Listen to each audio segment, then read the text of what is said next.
이제 그 시간이 돼서 앞에 문을 좀 닫을까요? 어떻게 출입문을? 예.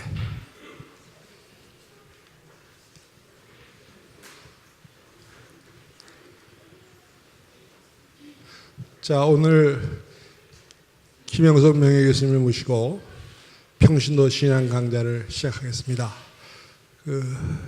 첫 시간은 우리 제1장면의 이 선생님께서 기도로 시작하시겠습니다.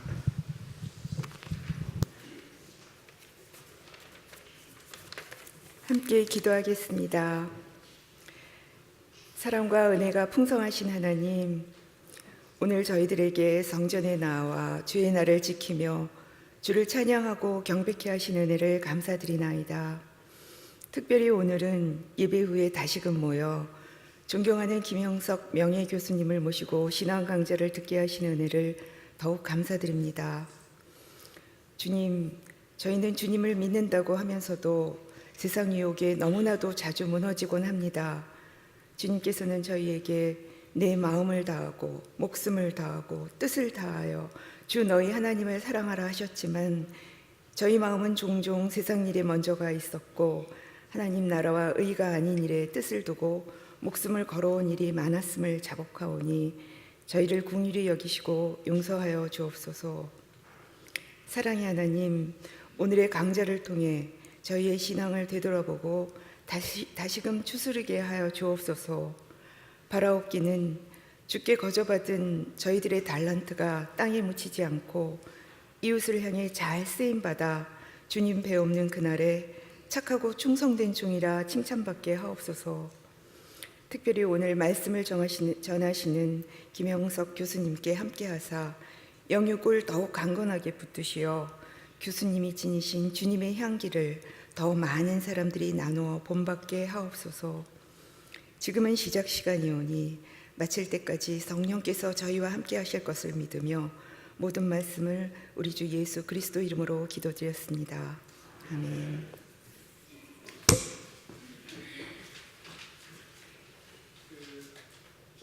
장면에 회장으로 봉사하고 있는 박상훈입니다.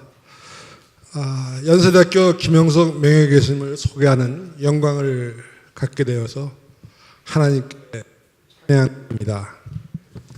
선생님은 1920년 평안남도 대동구군에서 태어나시고 숭실중학교에서 도산 안창호 선생님께 가르침을 받았으며 1943년 일본 조치대학 철학과를 나왔습니다. 선생님은 연세대학교 문과대학 철학교수를 역임했고 발표한 수많은 강연 수필집 따로 말씀드리지 않겠습니다. 저의 개인적 45년 전 기억입니다. 선생님을 우리끼리는 검이라고 강의가 막힘이 없으며 끊이지 않아 마치 거미가 실을 뽑는 듯 하다고 본 것이죠. 선생님은 어릴 때 병약하여 이런 기도를 했습니다.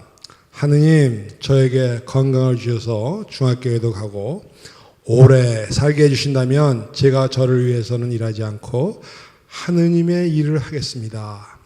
이제 100세로 하느님의 귀한 아들이 되었고 한국 철학계의 어르신이 되었습니다. 오늘 대학교의 교우와 참석한 여러분들에게 교회와 하느님의 나라란 제목으로 강연하십니다. 선생님 말씀 듣겠습니다.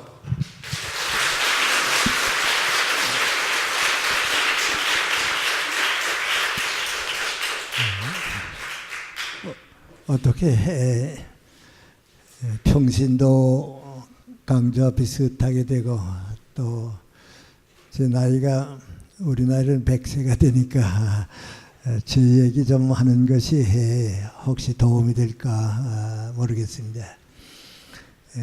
제가 14살 났을 때 건강이 대단히 좋지 못해서 더 오래 살지 못하고 이 나이로 끝나지 않나 그런 좀 생각에 빠졌을 때입니다.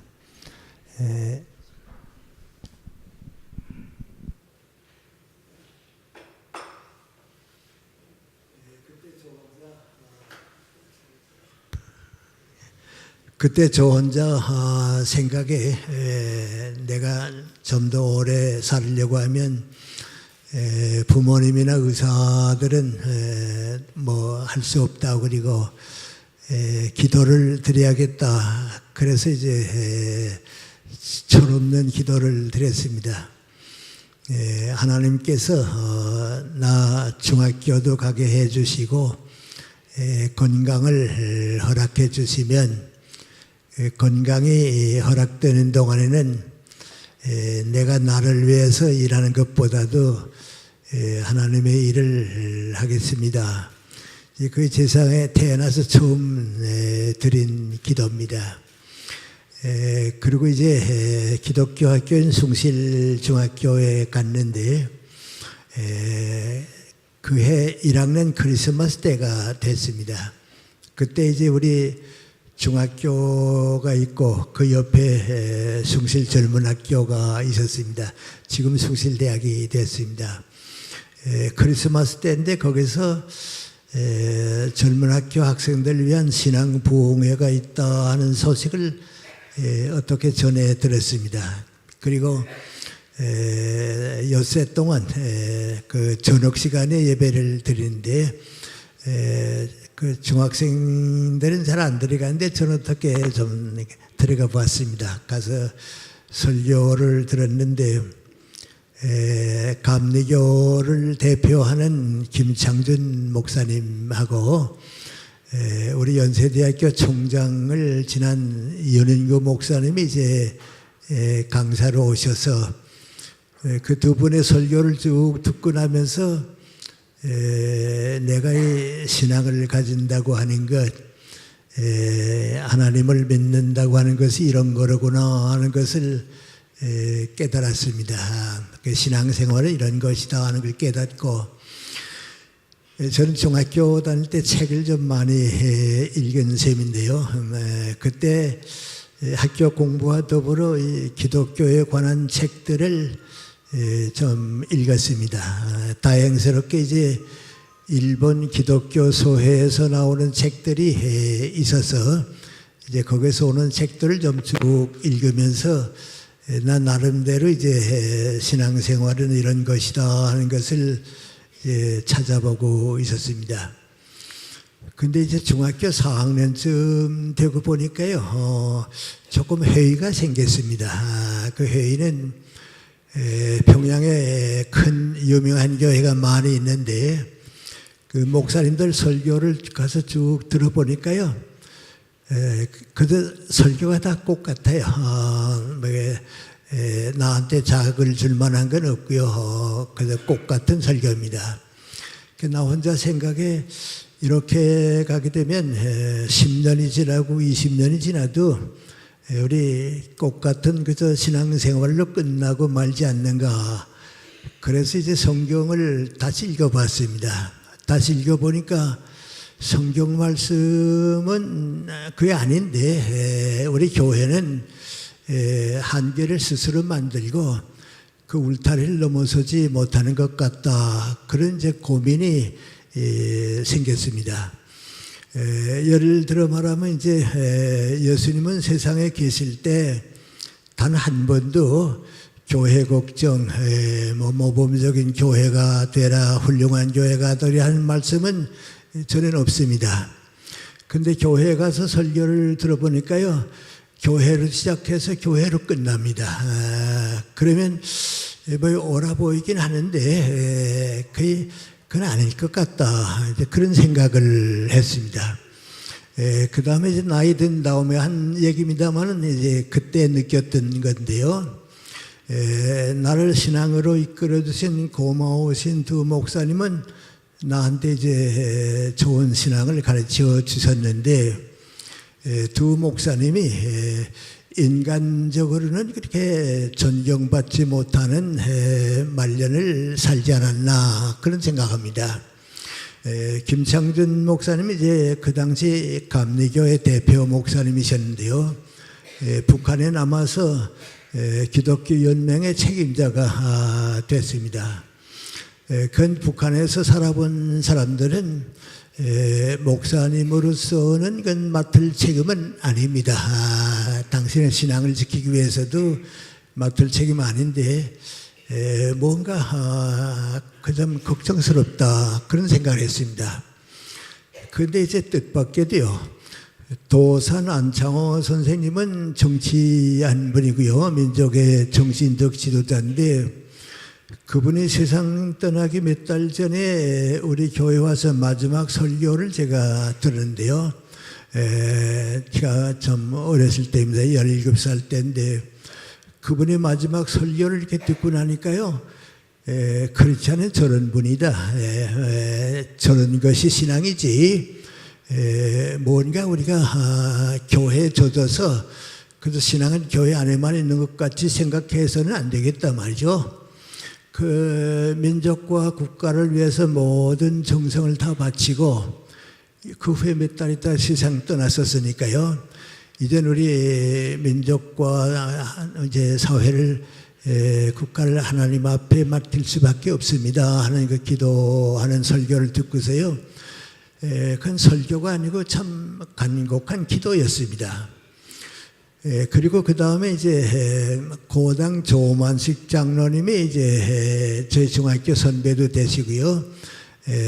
평양에서는 다 이제 존경받는 크리스찬입니다. 정말 그분은 존경받는 크리스찬입니다.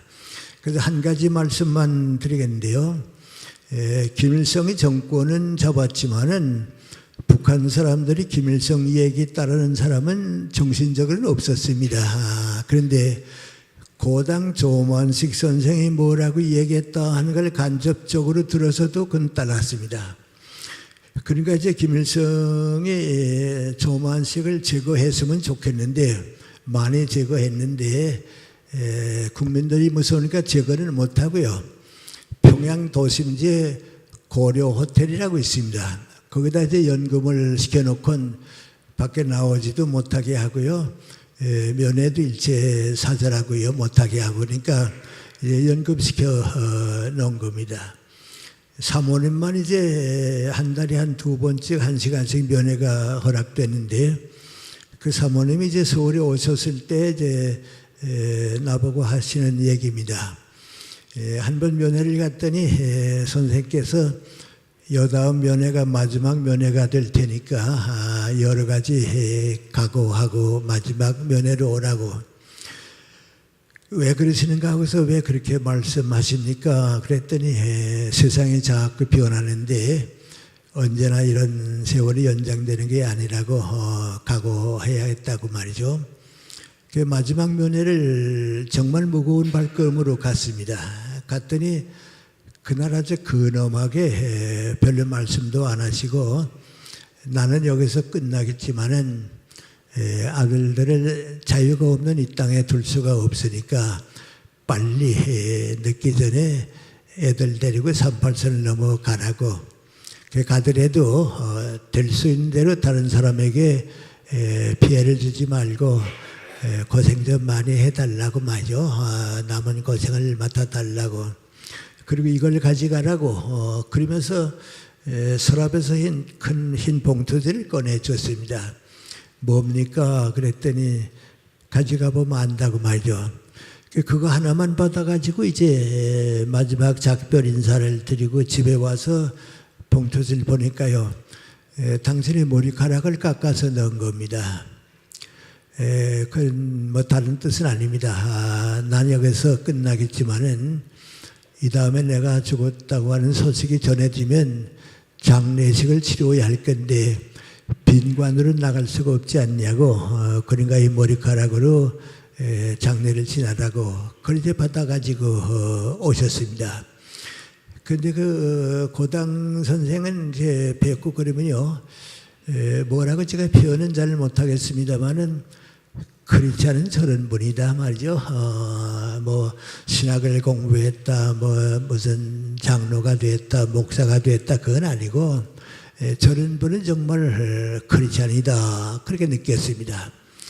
그런데 두 분 목사님은 나한테 신앙의 은인이지만은 내가 존경하고 싶은 크리스찬은 목사님은 아니었습니다. 두 분입니다. 근데 이제 그 다음에 세월이 지나면서 무슨 차이가 있었는가 그런 생각을 해봤는데요. 우리 교회 많이 다니는 사람들은 뭐 저도 그랬습니다만은 신앙이 한 교리가 됩니다. 우리는 이제 교회에서는 교리를 신앙으로 받아들이는데 이제 도산 선생이나 고당 선생 같으면 성경 말씀을 교리로 받아들이지 않고 인생의 진리로 받아들인 겁니다. 그 진리로 받아들였다고 하는 것은 예수님의 말씀이 내 인생관이 되고 내 가치관이 되는 겁니다.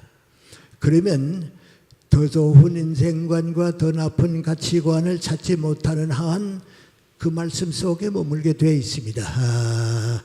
저도 이제 철들면서 느끼는 게 뭐니 예수님의 말씀이 내 인생관과 가치관이 되는데 인생관이란 인생의 목표입니다. 가치관은 선택입니다. 예수님의 말씀 떠나서 더 좋은 교훈이 없습니다. 그러니까 두 분 정치관은 인생관과 가치관으로 받아들이고 우리는 교리로 받아들이니까 교리는 바뀔 수도 있습니다. 또 교리는 끝날 수도 있습니다. 그래서 여기에 차이가 있었구나 하는 걸 느꼈습니다.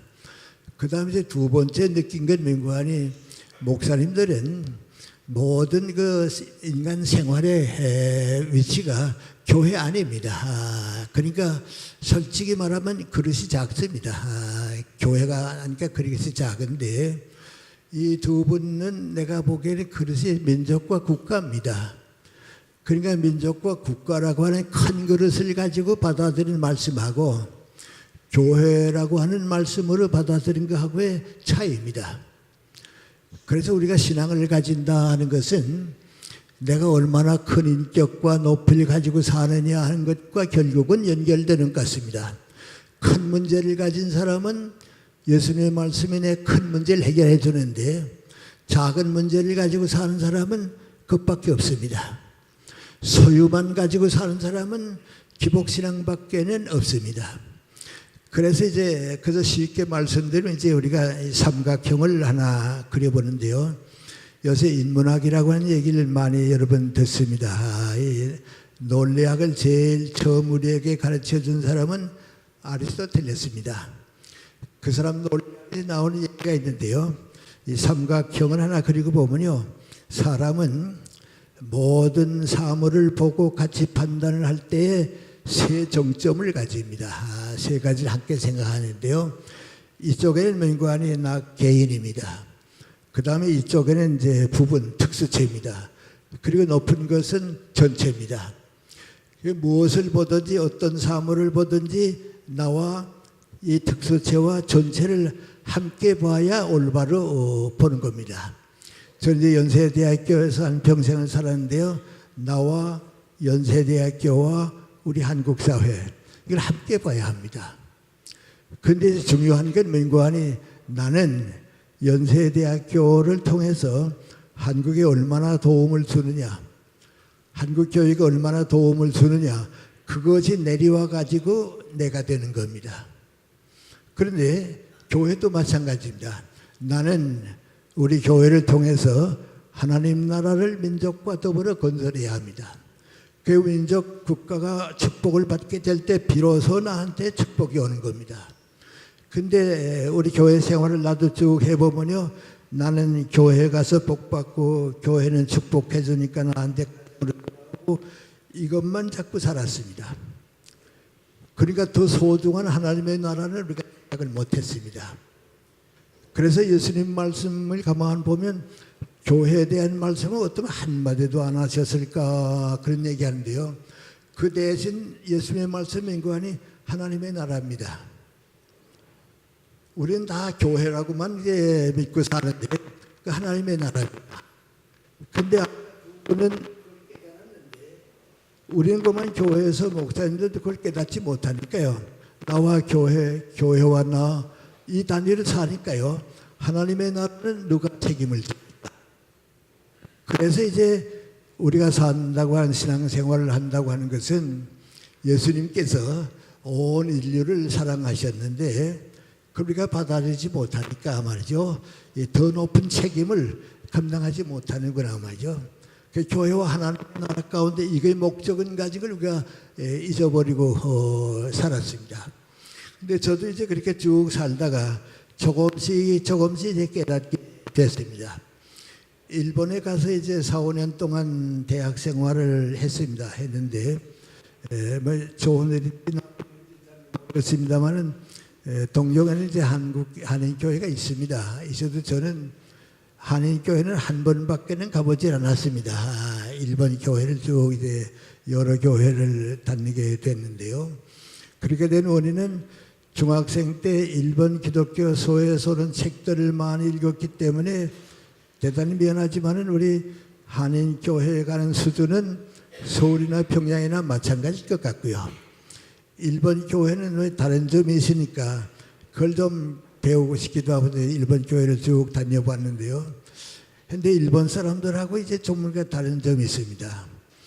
내가 이제 대학생을 할 때 우리 반에 이제 일본 학생들하고 예과 때 같이 일본 학생들 많이 만납니다. 만날 때 내가 이제 걔들은 다 교회 안 다닙니다.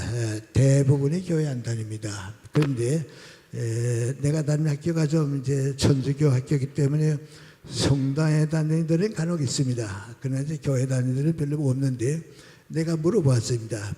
너희들이 이제 뭐 크리스찬은 아니지만은 일본에도 크리스찬이 있었는가? 어떤 사람이 대표적인 크리스찬이라고 생각하느냐? 그렇게 물어보면요. 일본 애들 가운데 어느 목사다, 어느 신학자들 얘기는 없고요. 그 당시에 우치무라 간조라고 하는 성서학자가 있습니다. 그 사람 모르는 사람은 없어요. 그래서 우리는 그 사람들을 무교회주의자라고 그러는데 일본서도 이제 뭐 교회 안 다니까 그 무교회주의자의 창설자인 우치무라를 모르는 대학생은 없어요. 그러니까 우리하고는 좀 뭐 사정이 다릅니다. 그리고 이제 60년 되니까요. 또 세월이 많이 지난 다음에 이제 일본에 갔습니다. 그때는 일본에 가서 이제 사회 사람들 이렇게 좀 많이 만나게 됐습니다. 그 내가 관심 있는 사람들 보고 무슨 얘기 하다가 일본은 크리스찬 수가 많지 않기 때문에 누가 크리스찬이다 하는 게 이제 당신네들은 생각이 없는데 그래도 이런 사람은 크리스찬이다. 그런 사람이 누굴 생각하느냐 그랬습니다. 그랬더니 한 사람도 빼놓지 않고 뭐라고 얘기하는 거 아니 동경대학의 야나야라 교수 같은 사람은 크리스찬이라고 그래요. 그 모르는 사람은 없어요. 근데 그 야나야라라고 하는 사람은 어떤 사람이냐면 우찌무라 간조의 성서주의를 받았기 때문에 교회 밖에 있는 사람입니다. 그런데 동경대학의 정치학 교수로 있다가 일본이 태평양 전쟁 반대하는 걸 알고서 일본 경시처이죠. 경찰에서 조사해가지고 내쫓겨났습니다. 그 국립대학의 교수로 있다가 동경대학에서 쫓겨나서 집에 연금되어 있었습니다. 그때도 이제 주일날 일요일 오전만 되게 되면 자기를 따라오는 학생들 20, 30명하고 이제 성경 공부를 계속했습니다. 그다음 마지막에 이제 전쟁이 정 막바지에 갔을 때는 그분이 내가 아마 테러를 당하든지 일본 경찰에서 끌려가든지 해서 아마 이제 내가 뭐 이렇게 우리식으로 말하면 순교를 당할지 모르겠다 말이죠. 그래서 그 성경 공부하는 학생들 보고 뭐라 그러는 거 아니 이 다음에 공부하러 왔다가 내가 만약에 없더라고 하더라도 너무 걱정하지 말라고 성경을 읽어보게 되면 하나님이 그래도 누군가 하나님의 뜻을 증거하는 사람을 주신다고 그랬으니까 내가 마지막 증거하고서 세상 떠날지도 모른다고 말이죠. 그 아주 평신도이면서도 순교를 각오하고 있었습니다. 그러다가 이제 바로 얼마 후에 이제 해방이 되니까 이제 전쟁이 끝났습니다. 그때 이제 태평양 전쟁이 끝나면서 메카도 사령부는 이제 재판 국제 재판이죠. 거기 이제 그 전쟁 범죄자의 두 증인을 택하는데요. 하나는 일본 밖에 있는 만주국 황제로 있던 부이라고 하는 이제 청나라 마지막 사람, 그 사람이 증인되고요. 일본 안에서는 누가 증인됐는고 하니 야나야라라고 하는 동경대학의 교수가 증인됐습니다. 그러니까 일본 사람 가운데 모를 사람이 없죠. 그 사람은 크리스찬이라고 말이죠. 그런데 그리고 이제 동경대학에 이제 우리 서울대학 같이 국립대학이니까요. 총장은 문교부에서 이제 지명했습니다. 지명했는데 전쟁 끝난 다음부터 비로소 교수회의에서 총장을 이제 선출했습니다. 그 선출했는데 초대로 선출당한 사람이 누구 하니 남바라 시게루라고 하는 교수인데요. 크리스찬입니다. 그런데 그분도 또 성서주의자입니다. 교회는 안 나간 분입니다. 그 다음에 2대 총장으로 된 사람이 누구 하니 이제 내가 얘기한 야나야라 교수가 2대 총장이 됐습니다. 3대부터는 이제 크리스찬 아닌 사람이 이제 사학과 교수가 되고 그랬는데요. 그렇게 되니까 일본 사람들에는요, 뭐 어느 목사님이다, 부흥사다, 그 아는 사람이 없는데요. 이런 그 성서주의자들은 압니다. 근데 그것도 뭐하니 국가와 민족을 위해서 하나님의 나라를 위해서 많이 노력한 사람이기 때문에 그렇습니다. 그래서 저는 신앙을 내가 더 높이 가지기 위해서는, 더 신앙다운 신앙을 가지기 위해서는 교회에서 시간을 가지는 것보다는 성경 말씀을 나 나름대로 깊이 공부해야겠다. 성경에서 내 신앙을 찾아야겠다. 그러니까 이제 기독교 사상에 대한 책도 있고 신학에 대한 책도 있고, 그러니까 교회 안에서보다는 비교적 교회 밖에서 내 신앙을 이제 키워가기 시작했습니다. 그 다음에 이제 내 생활에서 한 변화가 오게 됐는데요. 그것은 제가 이제 일본서 대학을 다닌 천주교 대학입니다. 그런데 그 대학에서 이제 두 가지를 느꼈는데요. 우리 연세대학이나 이화대학하고 이제 좀 다른 점입니다. 우리 대학에 다니는 학생들은 이것이 천주교 학교다 하는 걸 거의 모르고 졸업하는 이들도 있습니다. 학교 안에서는 뭐 전혀 이제 기독교하고 관계 없습니다. 믿고 싶은 사람은 성당에 있으니까 그걸로 가고, 그러지 않은 사람은 그건 뭐 다른 대학하고 꼭 같습니다. 그 나는 이제 그러니까 알고 갔고요. 그렇지만요, 우리 여기 연세대학교에 나하고 같이 있던 정경석 동문과 교수가 있었는데요. 그 양반은 나한테 그때 뭐라는 거 아니, 우리 학교가 천주교 학교지 그래요. 그렇다고. 나도 그렇게 알긴 아는데 뭐 다른 게 없어서 몰랐다고 말이죠. 그 정도로 대학은 대학이고 기독교 정신은 따로 있지 학교하고 관계가 없습니다. 그 다음에 이제 나는 개신교를 다녔고요. 철학과에 있었기 때문에 이제 내 동창 가운데 신부가 된 사람도 다 있습니다. 네 분인데 김수왕 추경도 내 후배니까 말이죠. 그렇습니다. 그런데 그때 내가 그 신부 대하고 천주교를 개신교와 끼면서요, 큰 걸 한 가지 배웠습니다. 그때만 해도요, 천주교 신부들 가운데서 개신교는 교리가 맞지 않으니까 옳지 않다고 생각하는 신부들이 많이 있었습니다. 우리 개신교 목사님들 가운데 좀 보수적인 목사님은 천주교는 구원이 없다고 그랬습니다. 내 중학교 선배 목사님이 좀 보수적인 목사인데요. 내가 어디 가서 천주교 얘기되면 장로교에서 잘한 사람이 천주교에 구원이 있다고 하면 어떡하냐고 말이죠. 그렇습니다. 그런 거리가 있었습니다. 근데 나는 그 학교 다니면서 뭐 이거 하니, 이게 크리스찬들이 그렇게 생각이 좁구나 말이죠. 아버지가 아들들을 키울 때 제일 마음 아픈 때가 언제인지 아십니까? 형제끼리 싸우는 거 보면요, 아버지가 제일 비참합니다. 다른 건 다 몰라도요, 내 큰아들하고 둘째 아들 셋째 싸우는 거 보면요, 그건 아버지로서는 정말 가슴 아픕니다. 근데 천주교하고 개신교가 몇백 년을 싸워왔거든요.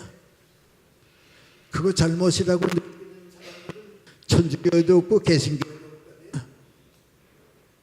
그 내가 생각해 보니까요, 이게 우리 크리스찬들이 교리에 붙잡혀 살기 시작하니까 세상 사람들도 사는구나 말이죠. 그래서 저는 일부러 천주교를 좀 권합니다.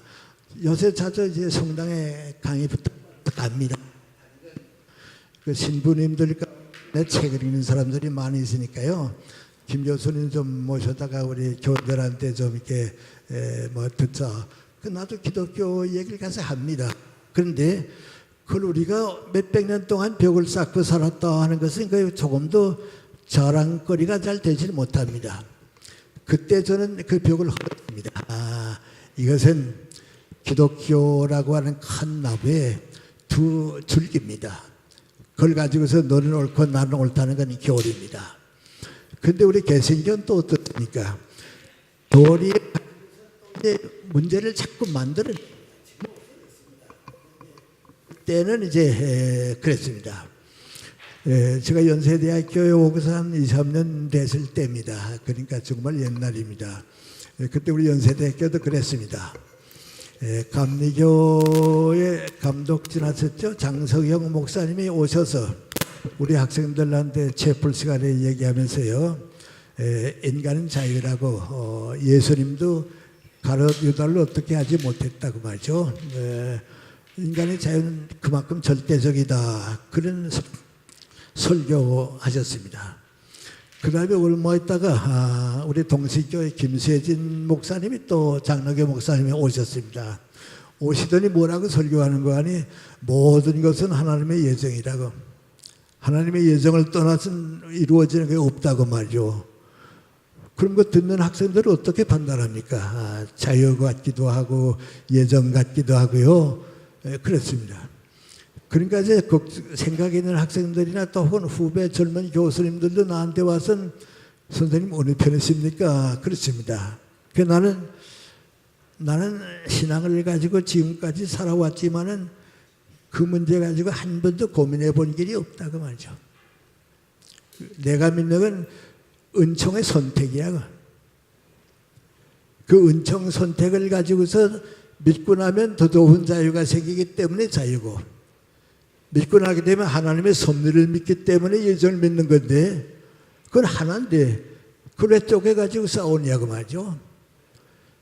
그래서 교리를 만들면 만들듯이 예수님 뜻에서 멀어지게 되어 있습니다. 그런데 그것만으로 또 끝나는 건 아닙니다. 여러분 어떻게 생각할지 모르지만 나 자신도 이제 느낍니다. 내가 연세대학교에 와서 오랫동안 지나는 동안에도요, 교회에서 설교를 좀 해달라 그래서 갈 때는 기도드리고 갑니다. 하나님의 말씀을 증거하러 가니까 좋은 말씀 주시면 좋겠다고 기도하고 갑니다. 강연하러 갈 때는 기도 안 합니다. 왜냐하면 그건 나 준비만 잘해가지고 가면 되니까 기도 안 합니다. 그렇게 몇십 년을 살다가 내가 나를 반성해 보니까요, 참 인간이 그렇게 어리석구나 말이죠. 예수님께서 나한테 맡긴 일은 한 가지입니다. 나 한 사람입니다. 그러면 설교를 하러 가는 거나 강연하는 거나 다 크리스찬에 내가 가는 거 아니에요. 그 여기 갈 땐 기도하고 여기 갈 땐 기도 안 해도 되고 그거 얼마나 벅습니까? 그리고 생각해 보니까요, 참 인간이 어리석구나 말이죠. 이제는 오히려 어떡합니까? 교회 갈 때보다도요, 믿지 않는 사람들이 더 많이 내 강연을 들을 때 주님의 말씀이 좀 남겨지고요, 그분들 마음속에 예수님의 사랑이 조금 남겨지게 해달라고 차라리 거기 갈 때 기도하는 건 옳습니다. 그런데 그 지금 철듭니까? 그렇습니다. 그러니까 여러분이 크리스찬으로 산다고 하는 게요, 교리를 위해서 산다고 하는 것이요, 자꾸 분열시키고 쪼개놓고 그러니까요, 하나님의 뜻과 예수님의 뜻과는 자꾸 멀어진 때가 있습니다. 그런데 그것만 또 그런 게 아닙니다. 역사도 그렇습니다. 세계 역사는 하나뿐입니다. 하나뿐인데요, 우리는 교회사가 따로 있고요, 세계 역사는 또 따로 있습니다. 그러니까 어떤 때는 충동을 일으킵니다. 그런데 그걸 모릅니다. 나도 어제 저녁에 어디 가서 좀 어제 오후입니다. 어제 강연할 때가 있어 강연하면서 솔직히 내가 그랬습니다.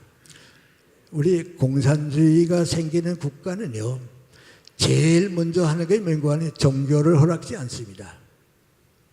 북한에도 지금 종교는 허락지 않습니다. 마지못해서 애국에게 종교가 있다는 거 보여주기 위해서 봉수리 교회 가서 뭐 예배도 드리고 오고, 칠걸 교회 가서 뭐 부처 사람 예배 드리고 오죠. 거기서 오는 북한 교회들은 교인이 아닙니다. 그 외국 사람들이 오거나 아니면 한국에서 크리스찬들이 오게 되면 같이 가서 예배드리고 해서 보내주는 사람이지, 북한에서 크리스찬은요 공산당원도 못 되고요, 공무원도 못 되고요, 실질적은 없습니다. 중국도 없습니다. 그러다가 이제 요새 와서 네 종교는 허락하는데요, 그것도 이제 정부의 허락 맡은 교회만 되고 있습니다. 근데 러시아가 공산주의 될 때는 어떻게 했습니까? 크리스찬들은 다 축성했습니다. 여러분 모르겠습니다. 우리나라 러시아 영화는 별로 안 오는데요, 제독의 연인이라고 하는 영화가 하나 온 게 있습니다. 그건 일반 영화입니다. 러시아 영화인데요, 거기 보면 아이고 공산주의 국가가 되면서 크리스찬들이 저렇게 숙청당했구나 말이죠. 그래 자꾸 시베리아로 오고 그랬습니다. 그럼 이제 그건 왜 생겼냐? 유럽에서는요 공산주의가 생길 때는요, 공산주의는 없이 하는 저 절대 조건이 종교 반대입니다. 그러니까 지금 북한도 그렇고 중국도 그렇고 공산주의는 반대하지 않았어요. 공산주의자가 당원이 되는 건 절대 없잖아요. 지금 중국 사람들 가운데서요 공산당원이 뭐 8천만이다 그렇게 얘기하는데요, 크리스찬이 됩니다. 그럼 제일 먼저 가서 민구안이 당원증 반납합니다. 난 크리스찬이 되기 위해서 공산당원 떠나겠다 그 말이죠. 왜요? 종교 가진 사람은 공산당원이 되지 못합니다. 그럼 우리가 볼 때 그게 잘못이죠? 큰 잘못이죠? 그럼 왜 역사가 그렇게 됐는가 말이죠. 우리가 서양살 자꾸 교회사를만 보니까 모르는데요, 이유가 있습니다. 첫째 뭐 두 가지 이유가 있는데요, 첫째 이유는 뭐냐 하면요, 불란서 혁명이 일어날 때요, 불란서 혁명을 일으킨 사람들이 주장한 것이 세 가지입니다. 자유, 평등, 박애를 주장했습니다. 이 불란서 혁명의 이제 기초가 됐어요. 그 사람들은 자유, 평등, 박애를 얘기하고요, 우리 교회는 믿음과 소망과 사랑을 얘기하고 그러잖아요. 둘 다 시작합니다. 그때 불란서 혁명 때에 불란서 신문이 났던 만화가, 내가 중학교 다닐 때 역사 교과서에 그 만화가 그대로 실려진 게 하나 있었습니다. 그 만화를 보니까요, 뼈만 남은 농부가, 아주 뼈만 남 배짱 마른 농부가 지게를 지고 있는데 그 지게 위에 피등피등하게 살던 사람 세 사람이 타고 있습니다. 하나는 왕족입니다. 하나는 귀족입니다. 하나는 신입니다. 이 무거운 사람 세 사람이 지게를 지고 있는데 그 농부 기다리겠어요? 그러니까 혁명이 난 거예요. 그럼 혁명 날 때 주장한 게 뭡니까? 자유를 달라 말이죠. 평등을 달라 말이죠. 박애를. 그럼 기독교 정신이라는 건 뭡니까? 자유, 평등, 박애 빼면 기독교 정신 없죠. 그럼 기독교 정신을 요구한 건 누굽니까? 기독교를 반대하는 사람들이에요. 신부가 반대하는 필요가 있었다고요. 그러니까 세계 역사를 주장한 사람들이 종교 이거 안 했단 말이죠. 종교 가지고선 나라가 행복하지 못하겠다. 평등도 없고 자유도 없고 말이죠. 안 되겠다. 안 그러겠어요. 그러니까 공산당이 나올 때 민구안이 종교 있으면 안 된다 말이죠. 반대인 겁니다. 근데 영국에도 공산당은 정부를 못 가지고요, 불란서도 못 가지요, 공산주의에서도 못 가졌는데 러시아에 가서는 이제 공산주의 정부가 됐습니다. 레닌이 시작하지 않았어요? 그 공산주의 그건 들어섰는데요, 들어서자마자 종교 반대했습니다. 그 왜 그랬습니까? 힐랍 종교인데요, 그 힐랍 종교를 받아들인 게 러시아 왕실입니다. 근데 완전히 미신입니다. 개인과 복받는 것밖에 없습니다. 모든 농민들은 버림받고요, 사랑받지 못했습니다. 그러니까 공산당이 들어와서 민구안이 기독교 내보내겠다 말이죠. 종교인들은 이제 받아들이지 않겠다. 자꾸 숙청한 겁니다. 그 뭐 잘못된 거 없죠. 왜냐하면 우리 기독교가 인간의 존엄성을 버린 걸 어떡합니까? 인간다운 삶을 버린 걸 어떡합니까? 그러니까 미안하지만 그때 가만 보게 되면요, 기독교 정신을 완전히 버린 걸 제정 러시아입니다. 내가 아는 할머니 가운데요, 우리 저희 살았대요. 있다가 여기 와 할머니가 한 분 있습니다. 동네 사장의 어머니가 되시는 분입니다. 근데 그분이 이제 신앙운동을 많이 했는데요. 할머니 나보고 그래요.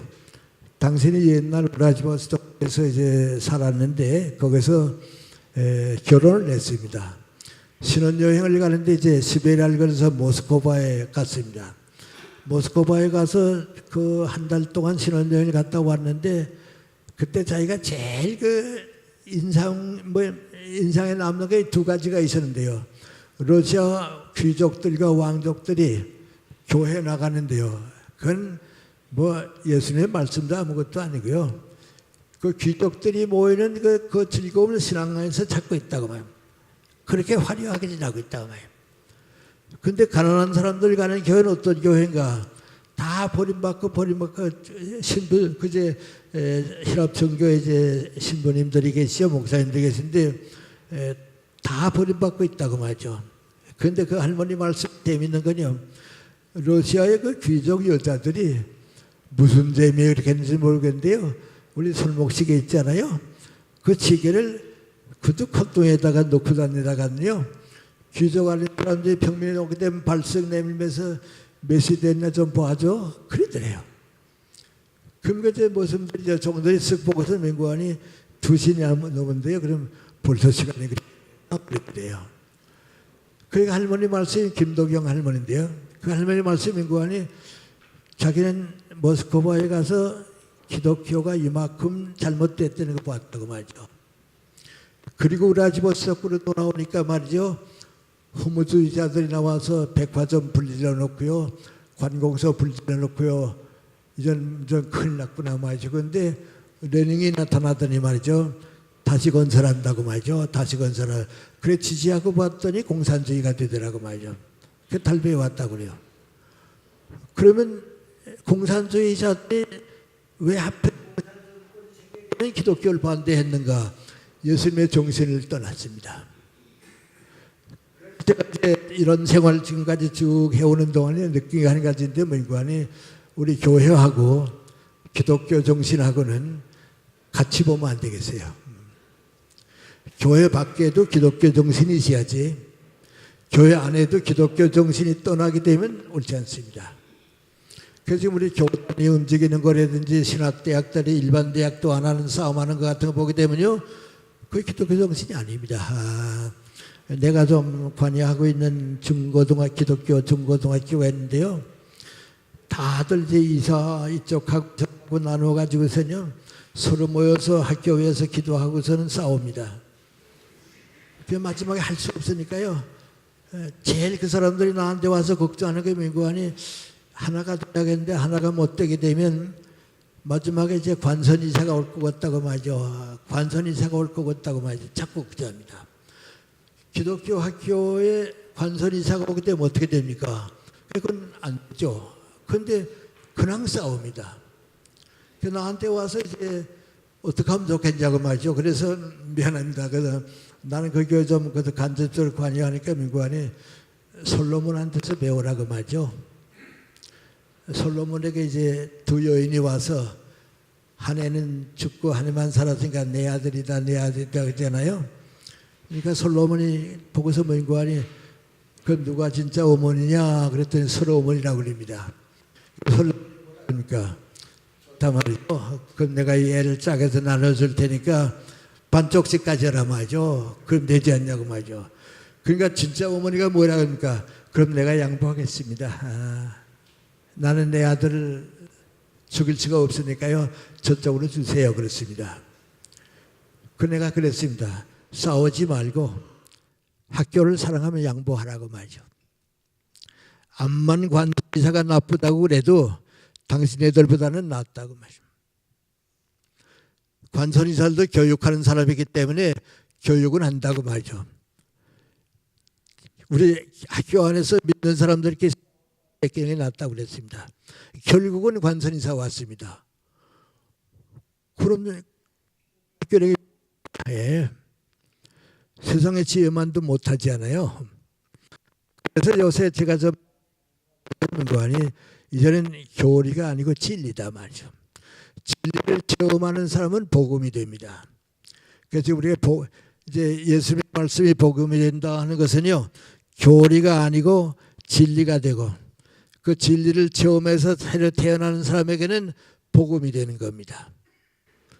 그건 기독교적 그겁니다.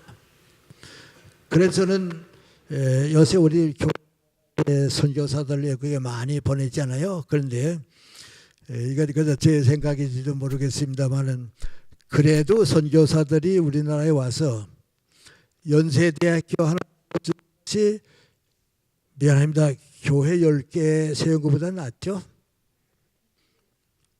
왜요? 교육을 시켰으니까요. 교육이 없는 사회 기독교는 미신밖에 안 되거든요. 세브란스 병원 하나 세워준 것이 가난하고 병든 사람을 교회 세워준 것보다도 날지 모르죠. 그럼 기독교 정신 어디 있습니까? 연세대학교도 있고요. 세브란스 병원에도 있고요. 공장에도 있을 수 있고요. 크리스찬들이 예수님의 말씀 가지고 모이는 데가 공동체입니다. 교회 그 모체입니다. 가장 소중한 모체는 겁니다. 그리고 기독교의 정신은 어디든지 있어야 합니다. 교회 안에 교회 밖에도 있고 그래야 합니다. 제가 좀 시간을 따라서 결론 비슷하게 말씀을 드리겠습니다. 제가 14살 났을 때 이제 뭐 이렇게 신앙생활을 이렇게 쭉 들어오고서 중학생이 됐습니다. 그 중학교 합격을 하고서 집에 와서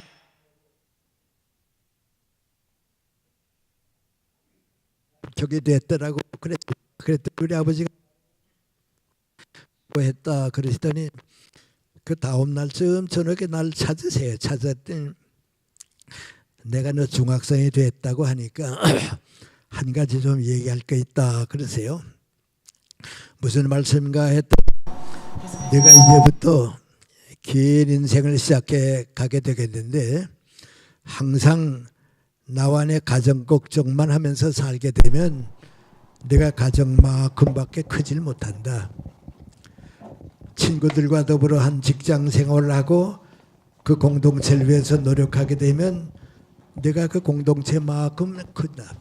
지도자가 된다. 그런데 언제나 민족 국가를 위해서 걱정하면서 살게 되면 너도 모르는 동안에 민족 국가의 지도자만큼 커질 수 있단다. 그 얘기입니다. 아버님은 옛날 분이니까 학교 교육을 못 받으셨습니다. 교회에서 쭉 자라셨는데요. 지금 생각해 보면 바로 우리 아버님의 말씀이 그거 기독교 정신입니다. 내 사랑의 대상이 가정만 되면 그걸로 끝나고 직장을 위해서면 그걸로 끝나고 국가와 민족을 위해서면 하나님 나라가 이루어진다. 뭐 바로 그게 기독교 정신입니다. 나도 이제 세월이 가는 동안 잘 미안합니다. 몰랐습니다. 몰랐는데요. 그래서 내가 직장이 연세대학교니까 지금은 안 그렇습니다. 그때는 좀 그런 경향이 있었습니다. 우리 연세대학교 와서 이제 쭉 보니까요. 그 옛날에는요. 내가 연세대학교를 위해서 무엇으로 도와드릴까, 무엇으로 이제 기여할까 그 생각보다는요. 연세대학교를 통해서 내가 무엇을 더 받을 수 있을까 그 생각을 우리 교수들이 더 많이 했던 것 같아요. 물론 봉급도 올라가면 좋죠. 보너스 나오면 좋죠. 그런데 다른 학교는 올라갔는데 우리는 안 올라갔다고 불평도 했거든요. 그런데 내가 가르치는 사랑하는 제자들이 등록금이 없어서 고생하는 거 알면서 내 봉급은 올라갔다고 좋다 하는 게 좀 꼭 그런 건 아니거든요.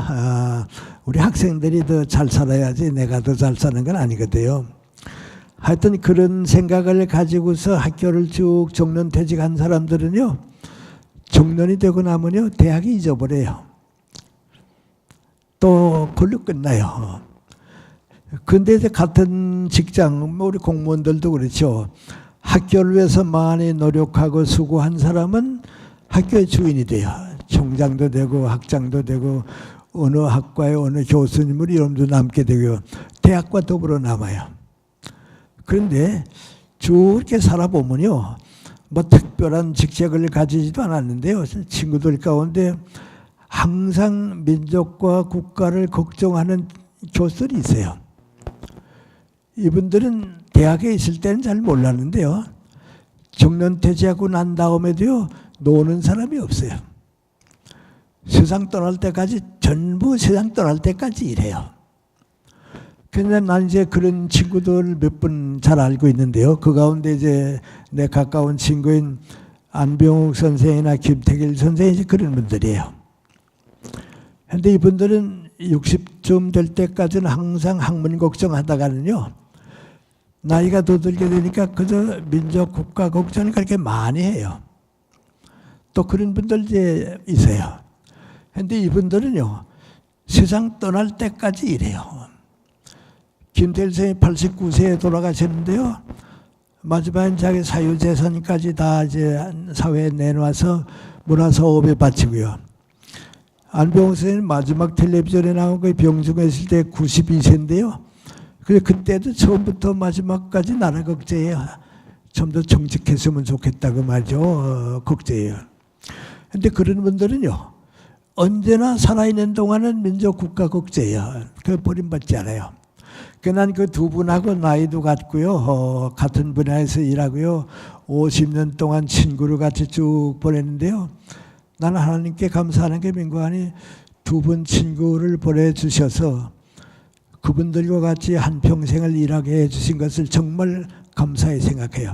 많이 배우고요. 서로 위해주고요. 그렇게 살았어요. 그저 이제 어떻게 사는가 하는 것 때문에 그런 말씀 좀 드립니다. 드리는데 한 번 안병욱 선생님이 나한테 전화를 걸었어요. 전화를 걸더니 우리 셋이서 이렇게 열심히 일만 하고 1년 내내 지나가도 우리끼리 만나서 즐거운 시간을 한 번도 가져보질 못했는데 더 늦기 전에 1년에 두세 번이라도 좀 모여서 차도 마시고 점심도 같이 먹고 우리끼리 좀 즐거운 시간 가져보면 어떨까 그래요. 내가 김태일 씨한테 내가 전화 걸겠다고 말이죠. 그 전화 걸고서 그 얘기를 했어요. 난 그러자고 그럴 줄 알았는데요. 전화를 받더니 한참 있더니 하는 얘기가 민구안이 그 어떻게 한 가지만 생각하고 또 다른 생각은 못한다 그래요. 또 다른 생각이 뭔데요? 그랬더니 우리는 우리가 늙은 줄 몰라. 그래도 세상 사람들은 다 우리 갈 사람으로 알아. 갈 나이가 되지 않았어. 그래서 이렇게 과거에 하던 일 열심히 하다가 차례가 오게 되면 하나씩 가면 괜찮은데 내가 살아보니까 제일 힘든 것이 사랑하는 사람을 먼저 보내고 남는 사람이 힘들어. 가는 사람은 다 잊어버리고 가는데 남는 사람은 너무 힘들어. 그래서 이렇게 살다 하나씩 가자. 이제 또 정을 쌓다가 다 가고 마지막 누가 남을래? 그 생각도 해봐서 그래요. 그게 옳을 것 같아요. 그래서 그럼 만나지 말자 그러고 말았어요. 그냥 이제 버리고 말았는데요. 김태일 씨 아마 먼저 가시려고 그랬는가 봐요. 먼저 가셨어요. 안생하고 나하고 둘이 남았거든요. 둘이 남았는데 무슨 얘기가 나보고 그래요. 우리 둘이 남았는데 나 요새 이런 생각 저런 생각 좀 많이 해보고 있는데 암만 해도 김세희 혼자 남을 것 같아 그래요. 왜요? 건강이 좋지 않으세요? 그랬더니 아니 건강은 아니고 그저 그럴 것 같아서 내 예감이 돼서 그래서 얘기하고 싶어서 그래서 그래요. 우리 어머님이 돌아가실 때 나한테 유언하시던 분위기하고 똑같아요. 그래서 내가 직감이 뭔가니 저거 안세희 나보다 먼저 갈 것 같으니까 친구로서 유언을 하려고 그러는구나 말이죠. 그러니까 그만 마음이 무겁고 그래요. 그래서 꼭 얘기를 해야 하나. 내가 하고 싶은 얘기나 안세희 하고 싶은 얘기나 꼭 같을 테니까 오늘 것을 그만하자고 그랬어요. 그랬더니 그렇지. 또 뭐 말 안 해도 다 알 거야. 그 전화를 끊고서 생각해 보니까 뭐 간단하죠. 혼자 남게 돼서 미안해 말이죠. 그 혼자 남더라도 너무 힘들어하진 마세요. 그리고 마지막 부탁이 뭔가 하니 생시에도 좀 그런 얘기 했으니까요. 김새는 나보다 정신력이 강하니까 우리가 남겨놓은 다 마무리해 줄 거야. 그 부탁이에요. 그리고 안생도 이제 가셨어요. 그래서 나 혼자 남았는데요. 지금도 이제 지방 같은 데 가게 되면요. 다 나한테 와서 안생 참 고마웠다고 말이죠. 김대중 참 고마웠다고요. 어떤 사람들은 안병 선생 책을 가져와서 나보고 사인해달라고 그래요. 대신 좀 받고 싶다고 말이죠. 그래요. 그래서 나 혼자 느끼는데요. 결국 사람이 살아보니까 내가 나를 위해서 한 일은 남는 게 없어요. 그 세상 사람들이 빈손으로 왔다가 빈손으로 간다고 그랬는데요. 내가 나를 위해서 산 사람은 빈손으로 가요. 더불어 산 건 행복해요. 우리 직장에서 함께 일하거나 뭐 이웃이 되거나 더불어 사는 건 행복해요. 그리고 민족과 국가를 걱정했던 마음이 남아요. 업적이 남는 게 아니고요. 마음이 남아요. 한 번은 영동에 강연회가 있어서 갔어요. 강연을 다 끝내고 옆에 좀 작은 방에서 나 혼자 피곤한 척 앉아서 좀 쉬는데요. 누가 노크를 해요. 들어오세요. 그랬더니 80 가까이 된 지방 유진 것 같아요. 후에 내 짐작이 아마 교회 장로님쯤 되신지 모르겠어요. 들어오시더니 선생님 피곤하실 텐데요. 제가 5분만 인사드리고 가겠습니다. 그래요. 앉으시라고. 첫 마디가 뭔가 하니 안병 선생님 건강은 어떠신가요? 그래요. 고령이기 때문에 요새 밖에 나오지 못하고 병중에 계신다고 그랬더니 그러시겠죠. 그래도 김생님 이렇게 건강하셔서요. 강연도 해주시고 오늘 제가 뵙고 나니까요. 너무 고맙고 그래서 좀 감사하다는 인사드리러 왔습니다. 그리고 하는 얘기입니다. 우리들이 60년대, 70년대 살 때는 참 사는 게 힘들었습니다. 경제보다도 정신적인 방향이 없었습니다. 그런데 두 분 선생님이 계셔서 책도 써주시고 방송도 하시고 강연도 해주시고 두 분 선생님 말씀 가지고 우리가 그 어려운 시기를 넘겼습니다. 그래서 그 한 번 저는요 하나님께서 너무 우리가 불쌍하니까 두 분 선생님을 보내주셨구나 그런 생각 가지고 살았습니다. 선생님 정말 고맙습니다. 그리고 일어서서 마지막 또 하는 얘기가 민구하니 안병 선생님 뵙게 되면요 꼭 고맙다는 인사 좀 전해주세요. 그리고 가세요. 그 나 혼자 생각해요. 안생 생각을 하면서요. 다 우리 부족합니다. 뭐 특별한 건 없습니다. 다 그저 다 똑같이 살았는데요. 그래도 그 젊은이들과 민족 국가를 위해서 안생이 저렇게 애쓰시더니 헛되지 않았구나 말이죠. 그랬구나. 그 요새 이제 나 혼자 어떤 사람이 가장 행복한 사람인가 보람 있는 사람인가 한 생각해 보는데요. 유명했다 뭐 재산을 모았다 그건 아니고요. 아는 사람들이 와서 고맙습니다. 수고 많이 해 주셨습니다. 정말 감사합니다. 그 인사 받는 사람이에요. 그 인사 받는 사람이 행복하고요. 보람 있고요. 후회 없는 인생을 살 것 같아요. 그래서 이제 기독교 정신이 있는 곳에 예수님이 머무시는데요. 우리가 교회 안에 있든지 밖에 있든지 이 다음에 여러분이 주변 사람들한테서 고맙습니다. 감사합니다. 수고 많이 하셨습니다. 그런 인사를 받을 수 있을 만한 생활을 남길 수 있으면요. 그것이 이제 예수님이 기뻐하시는 예수님의 제자가 되시는 거 아닌가. 저는 14살 났을 때 아무 철없이 그저 그 기도를 드렸는데요. 지금 좀 내 친구들도 다 가고 혼자 남아서 이렇게 일하게 되면요. 나는 그때 철없는 기도를 드렸는데 하나님께서 나 같은 사람이라도 남겨두어서 오래 일하도록 해주셔서 정말 내가 감사하고 싶다. 하나님 정말 고맙고 감사합니다. 좀 더 많은 사람을 사랑할 수 있게 도와주셨으면 감사하겠습니다. 그런 마음을 버리지 못하는 것은 예수님의 사랑이 너무 컸기 때문입니다. 또 여러분에게도 하나님과 예수님의 사랑이 너무 큽니다. 그러니 이웃에게 나누어 줄 수 있는 우리 신앙인다운 생활을 다시 출발해야 하지 않을까, 그런 생각 때문에 오늘 여러분과 같은 시간을 가졌습니다. 고맙습니다. 예.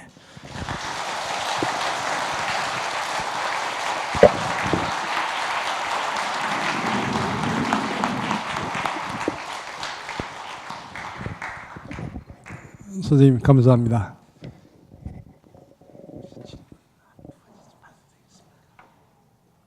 남은 시간이 많이 가지 않았어요. 잠깐만 괜찮을 것 같긴 한데.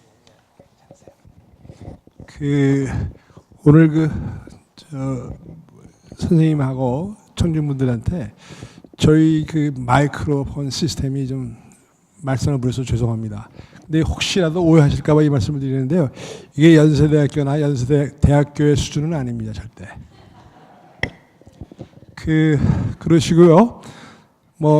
이 본당에서 설교할 때는 항상 허락되지 않는 건데, 오늘 선생님께서 말씀해 주신 것 중에 교리보다는 진리, 그 진리를 할 때 우리가 그 진리가 복음이 된다는 말씀 귀하게 듣고요. 혹시 질문 있으시면은 한두 분 좀 들을까 하는데, 질문 있으십니까? 예? 선생님 잠깐만요.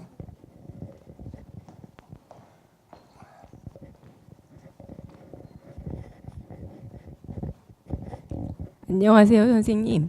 저 국문과 87학번 김성숙인데요. 제가 1학년 때 선생님한테 철학 개론 수업을 들어서 선생님 오늘 강연하신다는 말씀 듣고 이렇게 왔는데요. 이제 100년을 보시지만 저는 이제 50을 조금 넘어서요. 혹시 50대로 돌아가신다면 꼭 하고 싶은 일이 있으신지 그것만 여쭙고 싶습니다.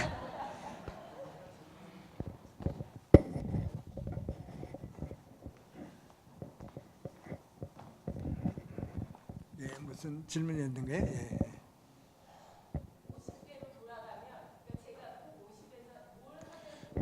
선생님 질문이요. 선생님이 다시 지금 100세시잖아요. 근데 50세가 다시 돌아가신다면은 그때 가서 뭐 하시고 싶은 일이 있으신가? 그래서 끝나면 예, 그러니까 50대라고 한다면 내가 다시 50대가 된다면 예. 뭐 누구나 다 비슷한데요. 저 책에 100년을 살아보니라고 하는 책 때문에 뭐 울림이 좀 큽니다. 근데요, 거기에 내가 하는 얘기는 이제 그래서 뭐 꼭 그 얘기는 아닌데요. 인생을 태어나서부터 30까지는요. 좋은 교육을 받는 기간이에요. 교육을 받는 기간이고요. 30에서 한 30년, 60까지는 일하는 기간이에요. 그 일로 보내고요. 60쯤 되게 되면 이제 아들, 딸들도 독립해 나가고요. 가정에서 해방되고 남자들은 또 직장에서 떠나게 되면요. 다시 한번 이제 사회인으로 태어나요. 그럼 이제 60의 사회로 태어난 사람이 옛날식 사고방식대로 난 이제 늙었으니까 뭐 할 수 없다 하고 끝나면 70, 80, 90까지 30년을 잃어버려요. 그래서 이제 선진국가에서는요, 60이 되면 제2의 인생을 어떻게 출발하느냐, 그 이제 말 없는 그 문제가 되고 있어요. 일본도 한 5, 60년 전 이제 그런 얘기들 하는데요. 그 60부터인데, 한 번 안병옥 선생, 김태길 선생하고 만나서 우리도 그 걱정했어요. 80이 넘도록 살아봤는데 인생에서 제일 소중한 나이가 언제쯤이었는가. 계란에 노른자가 있어야 하지 않아요. 계란에 노른자에 해당하는 나이가 몇 살쯤이었을까. 그런데 50부터 아니었을까. 그런데요, 50에는 일은 많이 합니다. 그러나 아주 철이 덜 들었다고 말이죠. 인간적으로 성숙하지 못하고 내가 나를 믿을 수 있는 나이도 되지 못하고 50은 넘어 일이다. 선진국가는 모르지만 우리는 60쯤부터 시작해야겠다. 그럼 60서 언제까지냐? 성장하는 동안입니다. 그런데 얼마나 성장하느냐? 살아보니까 60에서 75세까지는 다 성장합니다. 그럼 우리가 안 하면 그건 자기 책임이고요. 60에서 75까지 성장하고요. 나는 내 경우를 생각해 보는데요. 75세까지 성장한 다음에는 이걸 얼마나 연장하느냐. 70, 80, 90까지는 연장할 것 같아요. 노력하는 사람의 제일 행복한 기간은 60에서 75세까지 성장하고 75세까지 성장한 것을 90까지 이끌어가는 거. 그거 이제 제 인생이에요. 그런데 우리는 60쯤 되게 되면요. 다 인생을 포기해요. 그건 난 잘못된 생각이요. 뭐 꼭 종교하고 연결시키는 안 됩니다만 그건 그렇지 않은 인생관은 아니에요. 왜냐하면 인생을 살아보면요. 30까지는 뿌리나 밑둥이 되고요. 60까지는 잎사귀가 꽃이 되고요. 60부터는 열매 맺는 기간이게 돼요. 그럼 인생의 열매를 사회에 주고 가야 할 거 아니에요. 그건 60부터야 내가 살아보니까요. 그리고 저는 90이 됐을 때 뭐 무슨 난 특별히 좀 늙었으니까 일을 그만둬야겠다 하는 생각은 못 해봤어요. 연장하면 그냥 갈 수 있으니까 말이죠. 그래요. 좀 무서운 얘기입니다만 우리 영문과 이근철 교수님이 계셨거든요. 그분이 이제 75, 6세 됐을 때입니다. 영문과 어느 교수님이 이번에 해갑이 됐다 그래요. 그러니까 그 이근철 교수가 그 얘기 듣더니 그 친구가 철도 안 들었는데 해갑부터 됐다 그래요. 그 자기 얘기거든요. 70이 넘어 보니까요. 60엔 철도 안 들었거든요. 철도 안 돼 해갑부터 됐다 그래요. 내가 경험한 것도 그래요. 우리 정석계 선생님이 92세, 3세쯤 됐을 때입니다. 그때 같은 차를 타고서 어제 좀 멀리 가게 됐는데요. 내 오른쪽에 앉아 계시다가 심심하시니까 나보고 가만히 있자. 김 교수가 연세가 어떻게 됐더라 그래요. 76세입니다. 그랬더니 아무 말도 안 하고 가만히 있더니 뭐라 그런지 아세요? 한참 있더니 좋은 나이 올시다 그래요. 90이 돼서 후회하면 안 되거든요. 여러분도 90 넘어서요. 그 좋은 나이를 내가 못했는가 하고 내버리면요. 난 그건 인생의 올바른 자세는 아니라고 봐요. 그래서 난 우리 크리스찬들은 일 때문에 주어진 일 때문이라도 90까지는 제2의 마라톤 경기를 좀 마음 놓고 뛰었으면 좋겠어요. 그래서 이제 우리 인생을 귀하게 살아서요. 60부터는 열매 맺는 기간이다 하고 생각하게 되면요. 아마 우리에게 좋은 책임도 많아지지 않나. 그래서 이제 50부터는요. 확실한 인생관과 가치관을 가지고 60부터 재출발할 준비를 하세요. 그런데 선진국가는 50부터 되는 것 같아요. 근데 우리는 아주 60은 돼야 이제 정말 제2의 인생을 출발하지 않나 그런 생각입니다.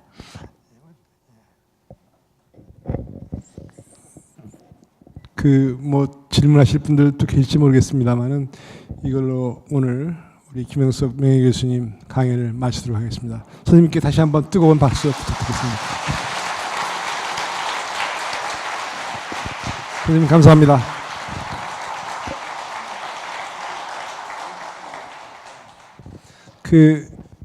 제일 이제 나가시죠. 뭐 제일 작년에 분들 좀 앞으로 좀 나오시죠.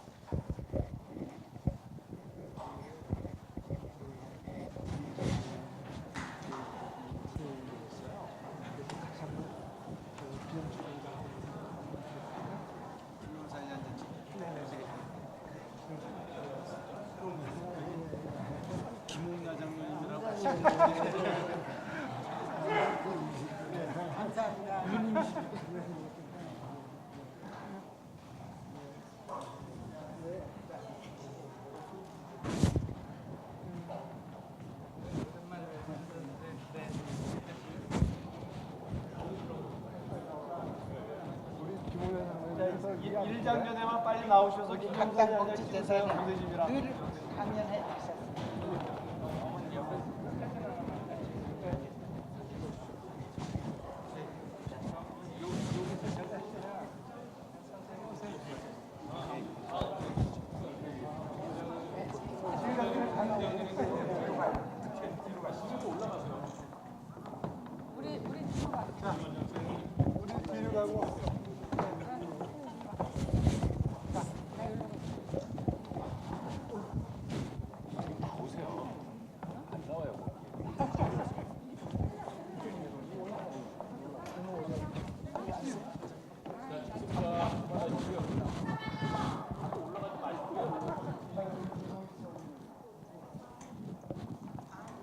어디서 오시는 거예요?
어디 계셨대?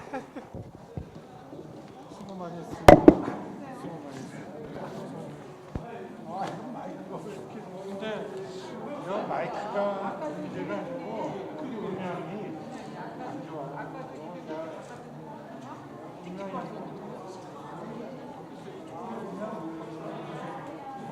문제가 있네. 대학 교수 좀 안 되고요.